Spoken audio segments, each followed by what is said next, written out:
die handbank. As jy gemaklik om te wees, as jy op jou gemak, as jy jou gees aangeraak, as jy honger, om te hoor. Ons het praat die afgelope tyd al oor, dit is reeds joune. Toe Jesus gesê het, it is finished, het hy bedoel, dis klaar. Hy klaar, wat hy moes doen, het hy kom doen, hy sit langs sy Vader, en tree nou vir ons in. Hy is ons intercessor, ons het nie ander intercessors nie. Hy is ons intercessor, hy is ons hoëpriester, en hy tree vir ons in. En wat God gedoen het, het hy klaar gedoen, in die geestelike realm. Dit is hoekom dit so belangrik is dat jy dit sal verstaan, dat as jy nog steeds bid en sê, Here, sal jy nie asseblief dit vir my doen nie, sal jy nie asseblief nog dit vir my doen nie, sal jy nie nog dit vir my doen nie, dan gaan jy stilte kry, want hy het dit klaar gedoen, wat hy moes doen. Die Here wag vir jou, om dit wat hy klaar gedoen het, jou eie te maak. Geloof is nie om dit wat God klaar gedoen het, te ontvang. Genade is dit wat God vir ons kom doen het, geloof is dit om dit te ontvang wat hy klaar gedoen het. So ons het so 'n paar weke teruggepraat van die geestelike realm is 'n realiteit, Elisa in die diensknegt, ja, die diensknegt het in die geestelike realm ingesien en gesien hulle was beskerm deur 'n groot weermag van perde en waans en engele en alles. En ons het gesien dat God beweeg in die geestelike realm toe hy vir Daniel se boodskap gelede het. Die antwoord het hy vir Daniel eerste keer dadelik gegee, want die duiwel was aan die slag, hy het nie geweet wat aan die gang is nie. Maar toe die duiwel sien dat God stuur daai engel onmiddellik, stuur hy dadelik 'n klomp demonen en sê, pas op, en nou moet julle Daniel beskerm. Julle moet oppas, Daniel mag nie nou weer antwoord kry nie. Hy kon dit nie regkry nie, maar dit het 3 weke geneem vir die tweede antwoord om te kom, want daar was teenstand in die geestelike realm. So en ons het gesê dat al die goed wat ons vir die Here gevra het, het hy klaar geantwoord, maar daar kan 'n weerstand wees in die geestelike realm, en God het aan my en jou die gesag en autoriteit gegee, om daai geestelike realm aan te spreek, en in die naam van Jesus Christus daardie antwoord te beveel. God sê op een plek, sê die Here, beveel my aangaande die werke van my hande. En die Here wil hê dat ek en jy moet boldness begin opneem. Hy sê, kom met vrymoedigheid aan die troon van genade. Ons moet so bedelaars met ons hoed in ons hand voor die Here gaan staan nie, want ons is dit nie. Ons is koningse kinders, ons is erfgename, ons is nie net sommer iemand nie. So, en vandag wil ek met jou praat oor die antwoord is in die gees. Die antwoord is in die gees. En ek en jy moet met ons geloof, of ons geloof is die brug tussen die gees en die fisiese realm. Dit is deur geloof wat dit wat in die gees klaar gedoen is, in die fisiese realm gaan manifesteer. Geloof is die brug wat gebou het.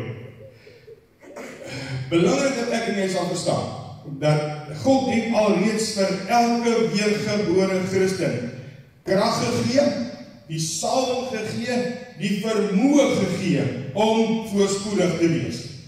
Dis klaar gedoen, hy het dit klaar gedoen. In Deuteronomium 8 vers 18 lees ons, maar dink aan die Here jou God, dat dit hy is wat jou krag gee om rykdom te verwerf. Ja, ek het al gehoor mense sê, pastoor, nie my sê wat ek met my goed te doen nie, ek het hard daarvoor gewerk. Wat ek het ek voor gewerk. Ja, maar wat het jy die krag gekry om daarvoor aan weer te werk? Wie het jy die krag gegee? God het jou die krag gegee. Dis sy krag wat jy gebruik. Hy sê, hy het jou krag gee om rykdom te verwerf, dat hy sy verbond kan bevestig wat hy aan jou vaders met die een beloof het, soos dit vandag is. 'n Baie mooi skrif in Psalm. Jy weet, een ding wat ek nie kan verdra, is dat 'n kind van die Here met 'n bedelaars mentaliteit rondloop en ek weet nie of ek kan sê of hulle simpatie soek of jammer gekry wil word om gehelp te word nie. Dit is nie 'n goeie getuigskrif vir die Here nie. Terwyl hy sê dat hy het jou klaar geseer, hy het jou klaar voorspoedig gemaak, en nou loop jy met hierdie mentaliteit van help my asseblief. Terwyl die Here wil hê jy moet help. Sê, okay, ek hoop jy kom te hard oor nie, maar jy verstaan wat ek bedoel. Psalm 35 vers 27 is so mooi en openbaar vanmôre vir jou God se gesindheid teenoor jou en teenoor jou wat jy het en wat jy moet hê. Onthou God, die Here is gister, vandag en tot in ewigheid dieselfde wat hy vir Dawid gesê het in die Psalm sê vanmôre vir jou. Hy sê laat hulle jubel en bly wees wat 'n behaag het in my geregtigheid. Sal jy met my saamstem wat hy praat met kinders van die Here? As hy sê hulle wat 'n behaag het in my geregtigheid, sal jy met my saamstem, hy praat met kinders van die Here? Kan jy môre sê hy praat met my? Hy praat met my. Okay, kan ons lees dit verder. En laat hulle altyd weer sê, hier is iets wat jy moet sê. Okay, groot is die Here. Groot is die Here, wat 'n welbehaag het in die vrede van sy knegt. Let the Lord be magnified, who takes pleasure in the prosperity of his servant. Het jy reg gelees? Groot is die Here, wat 'n welbehaag het in jou voorspoed. Nie in hoe arm jy is en hoe swaar jy kry en hoe jy dit net maak en hoe jy dit hy het 'n behaag in jou voorspoed. Hierdie woordjie vrede is so mooi woord, ek waardeer dit so, ons sê dit op elke Sondag na die sê ons shalom. Dis die woord wat jy gebruik. God het 'n behaag in jou shalom. God het 'n behaag in jou volheid, jou heelheid en al die goed. Hy het 'n behaag daarin. Maar as jy nou rondloop met 'n gevoel of 'n houding van kry my jammer, dan is dit nie vir God 'n behaag nie. Okay? Hierdie woord shalom kom 237 keer voor in die Ou Testament alleen. Want dit is 'n Hebreëse woord, die Ou Testament. Dit woord word gebruik om vir iemand te vra, hoe gaan dit met jou? How are you? Is ons manier van sê. Hulle het gesê, how's your shalom? Hoe is jou vrede? Hoe is jou shalom? Okay? Hierdie woord is gebruik om vir mens vrede en voorspoed en volheid en heelheid en al die ander dinge wat daarmee gepaard gaan doen te wees. Nou wil ek net dat jy moet hoor, God het 'n behaag in jou vooruitgang. Gideon het dit verstaan, hy bou vir die Here 'n altaar en hy noem die altaar Jehovah Shalom. God is my vooruitgang. God is my vrede. God is alles wat ek nodig het. Hoor nou mooi, die stelling wat ek wil maak, as God dan 'n behaag het in jou vooruitgang en jou voorspoed, dan hang dit mos nie net van hom af, of jy voorspoedig is en of jy vooruitgang nie. Want hy het klaar 'n behaag daarin, en hy het alles reeds gedoen, sodat hy voorspoedig kan wees. Maar nou is dit nie, wat is die fout? Nie by die Here nie. Fout is nie by die Here nie. Die fout is op 'n ander plek. Ek gaan nou nie sê, dit is jou fout, op my fout nie. Dit is fout op 'n ander plek. Okay, in die gees is daar, het God reeds 'n oorvloed van voorsiening vir elke gelowige gegee. 'n Oorvloed van dit. 2 Korintiërs 8 vers 9. Hoor mooi, want julle ken die genade van ons Here Jesus Christus.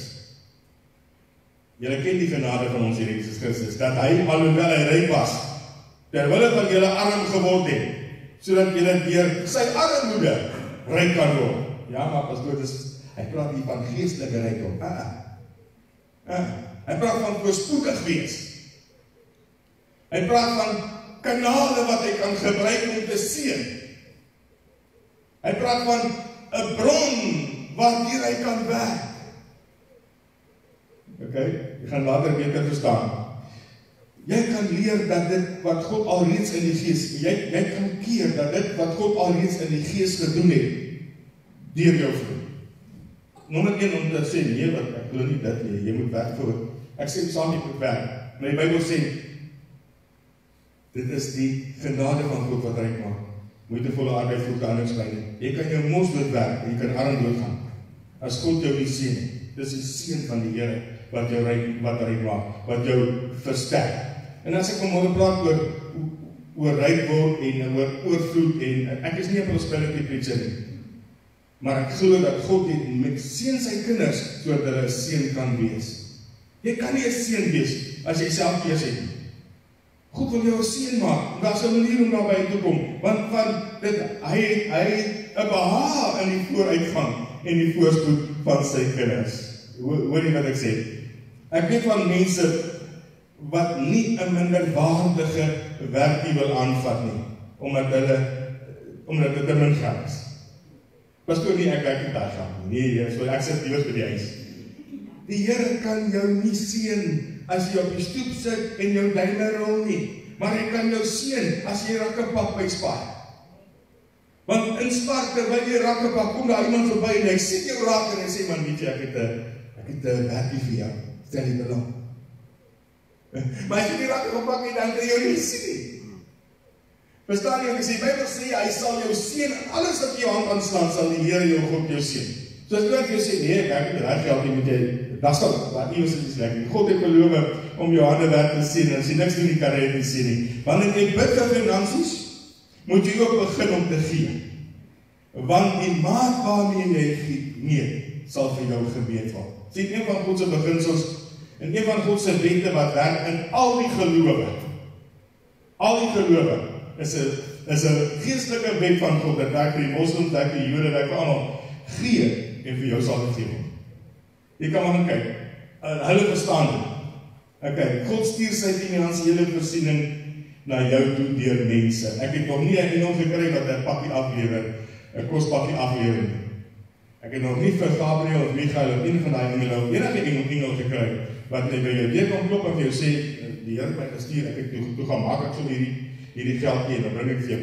God sal nie inmeng met die monetaire stelsel van hierdie wêreld nie. God sal nie geld vervals om dit vir jou te gee nie. Dit bestaan nie.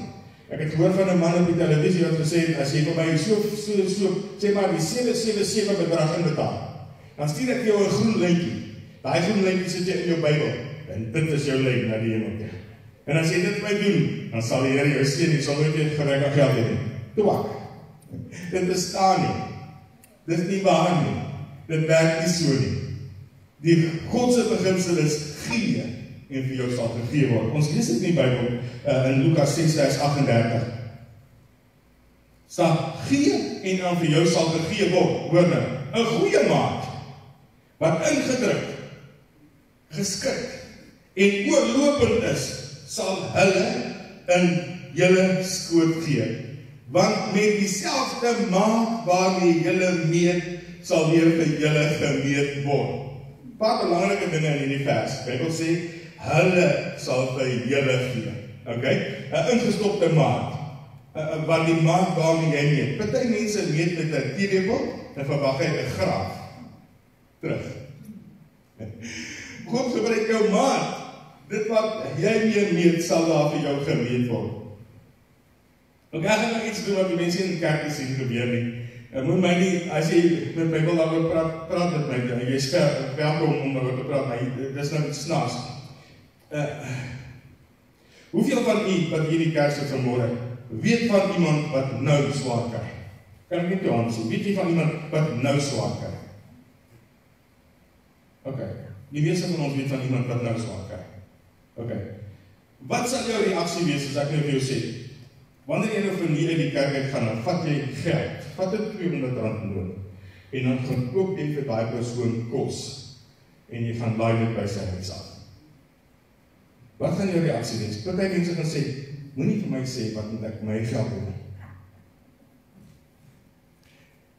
Was toe dan R200? Want jy kan 'n brood koop, jy kan eiers koop, jy kan melk koop, jy kan 'n pak wheatbix koop, jy kan suiker koop, jy kan vir hom genoeg, kan 'n paar dae, okay. Stem jy saam dat nie almal gaan dit sommer nou net gaan en dit doen en want ek weet daar's 'n behoefte, ons het gesê ek weet daar's behoefte.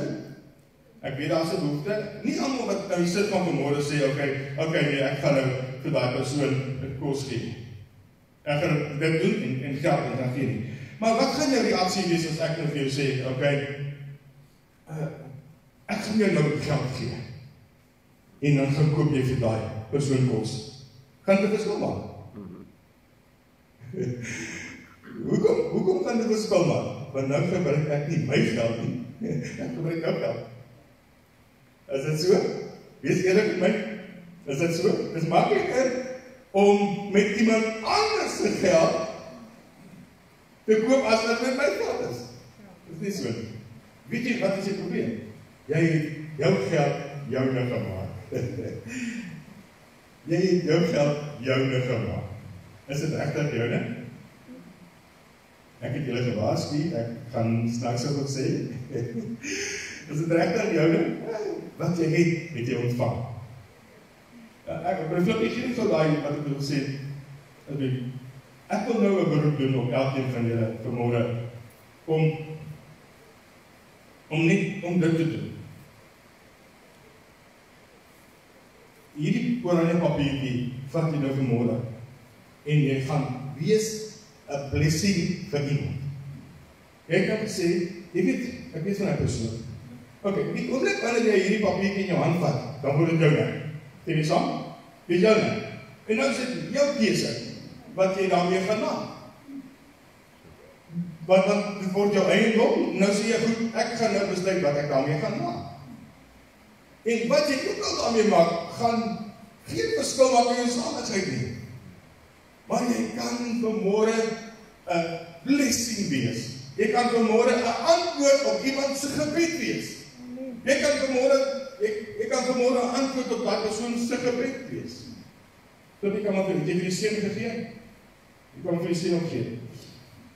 Jy kan 'n antwoord vanmôre wees in iemand se lewe. Daar is mense vanmôre wat bid sê, Here, sal U nie asseblief voorsien nie. Maar die Here gebruik mense. Amen. Die Here gebruik mense. Die Here gebruik vir my en die Here gebruik vir jou om in iemand se lewe 'n verskil te gaan maak. En daarom sê ek môre, dis makliker om iets te doen. Weet jy, Flip is nou amper klaar. Nou wil ek nog vir jou vra. Was dit maklik om dit te ontvang? Was maklik om dit te ontvang? Party mense het nog nie geleer om te ontvang. Ja.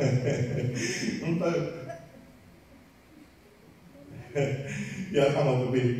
Party mense het nog nie geleer om te ontvang nie. Hoekom nie? Dit is moeiliker om te ontvang as om te gee. Maar dit is lekker om te gee. En die Here wil jou vanmôre gebruik as 'n blessing. En nou wil ek hê dat jy moet vir die Here vra, Here, hoe wil U hê moet ek dit gebruik? Hoe wil U hê moet ek dit doen wat ek nou moet doen? Jy kan vir jou sak steek en dit gaan glad nie probleem wees.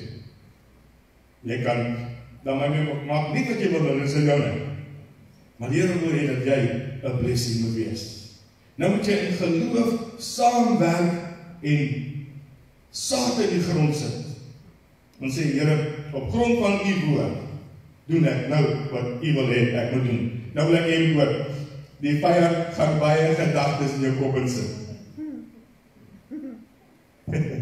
Die vyand gaan baie gedagtes in jou kop. Daar's nog mense wat hier sit en sê, ek wil iets meer te doen, dit is skerp. Die vyand gaan gedagtes in jou kop insit. Nou moet jy vra, Here, lei my. Here, leer my.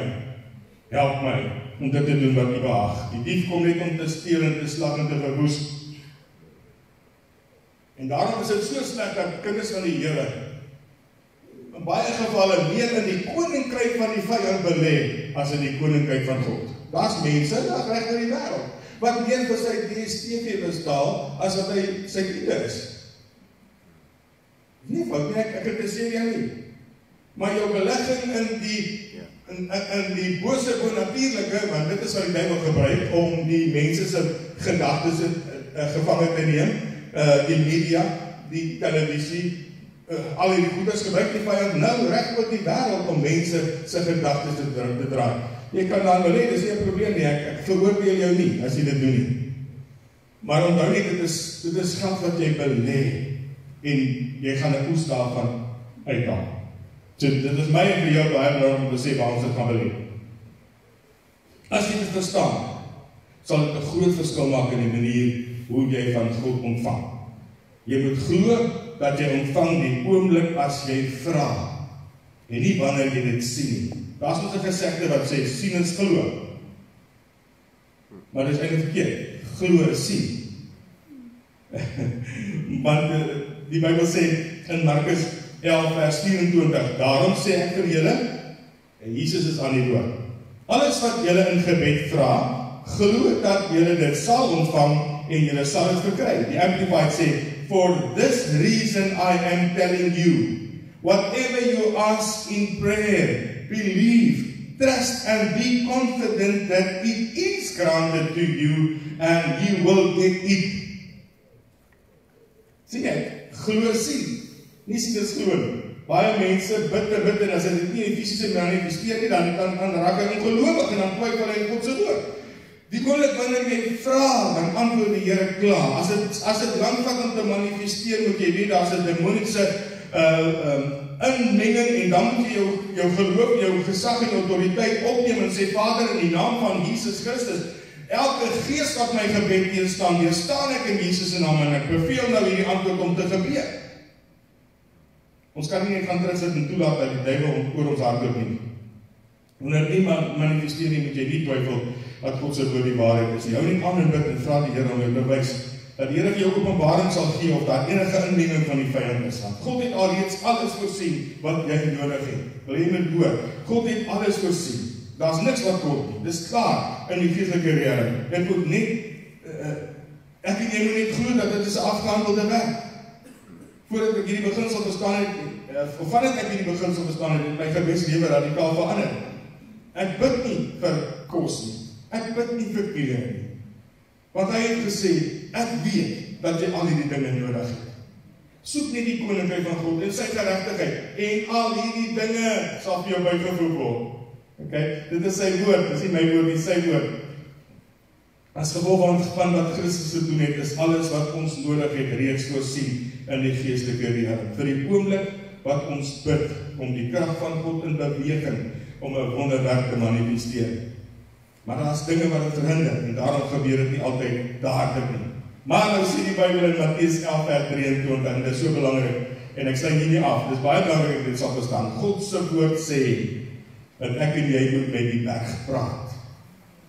Okay? Maar Markus 11:23. Dis nou die versie net voor die een wat ons gesê het, wat ons nou net gelees het. Want voorwaar ek sê vir julle dat elkeen wat vir hierdie berg sê, hef jou op en werp jou in die see, en nie in sy hart twyfel nie, maar glo dat wat hy sê sal gebeur. Hy sal verkry net wat hy sê. Ek dink jy, God het gepraat van fisiese berge. Ek weet nog nie van een berg wat ooit geskuif het in die see nie. Maar ek gepraat van goed in jou lewe wat lyk soos 'n berg. 'n obstruksie in jou pad wat lyk soos 'n berg. En nou sê die Here, en ek wil jy moet mooi kyk, ons gaan weer hy versie lees, want dit is belangrik. Hy sê 3 keer hierso, 'n belangrike ding. Elkeen van julle wat vir hierdie berg sê, hef jou op en werp jou in die see, en nie in sy hart twyfel nie, maar glo dat wat hy sê sal gebeur. Hy sal verkry net wat hy sê. So ek so baie vir jy sê, moet nie praat van my suiker, my kanker, my die, my dat nie. Dis nie joune nie. Dis nie joune nie. Moet nooit joune maak nie. Want wat hy sê, sal jy kry. Die Bybel sê ons in Spreuke 18 vers 21. Dood en lewe is in die mag van die tong. En elkeen wat dit gebruik, sal die vrug daarvan eet. Die Here wil hê dat jy moet met jou omstandighede praat. Jy moet jou omstandighede aanspreek.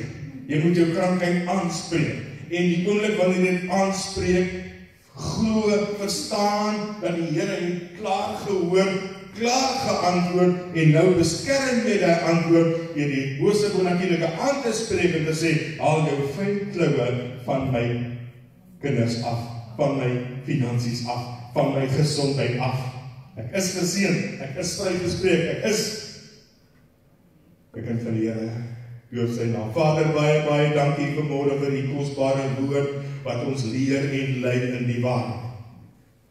Dankie dat ons vanmôre weet, Here, U het 'n behaag in die vooruitgang van U kinders. En nou is die tyd wat U kinders 'n verskil moet maak, Here. Nou is dit die tyd wat ons lig so moet laat skyn dat die wêreld ons goeie werke kan sien en God verheerlik. Want wat ons doen ons nie vir onsself nie, Here, ons doen dit vir U. Want U gee ons die vermoë, U gee ons die krag, U help ons om dit te kan doen. En daarom buig ons voor U en eer ons U en loof ons U vir U guns, U goedheid en U genade in Jesus se naam. Amen. Loof die Here.